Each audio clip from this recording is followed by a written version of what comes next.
Hey, everybody, James McDonald with Magnorum Realty here.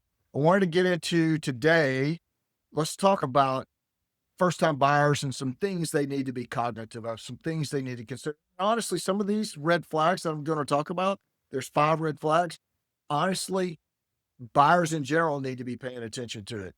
So when you're in that buying process, it's really exciting time to be thinking about all the possibilities of your new house can bring that you get to take advantage of. However, there's 5 red flags that you need to be paying attention to, or you and your realtor need to be paying attention to help make sure that the house is the house you think it is.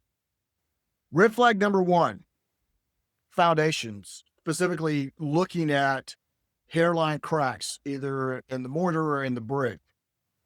Seems a minor thing.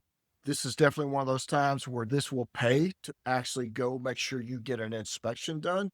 Those hairline cracks are actually an indicator of movement. Now, the question is it big? Is it small? But it can be, even though it may be a small crack, it can lead to big expenses. So that's red flag number one. You just need to be cognitive of those cracks on the foundation. Red flag number two, it can be very small, but deferred maintenance can be a huge indicator of future expenses. Deferred maintenance, what is that? You're asking, what is that? Well, it's things like as simple as a dirty filter on an air conditioner can certainly lead you to believe that there possibly the maintenance isn't being done on that air conditioner. If you ever have to replace an air conditioner unit, it's exceptionally expensive. Cracking paint, another indicator it's not being taken care of. Cracking paint, faded paint, those are all indicators of possible deferred maintenance. So those are little things that you can be paying attention to when you're out walking your houses to kind of tell you whether this house has been maintained like it should be. Red flag number three, this is where your realtor can really be a benefit to you. You don't need to just love the house, you need to love the neighborhood too. You need to look at that neighborhood and find out what's going on in that neighborhood. Is it up and coming? Is it growing? Is it quiet? Is there a bunch of cars up on jacks? Is there 4 or 5 cars parked in every front of the house? There's so many things you need to look at, but that neighborhood is a huge, potential huge red flag. You need to be paying attention, and your realtor can do reports to tell you what's going on in that neighborhood. Red flag number four. This one always makes me smile when I think about it. Smells. And you're like, James, smells? Really? Yes.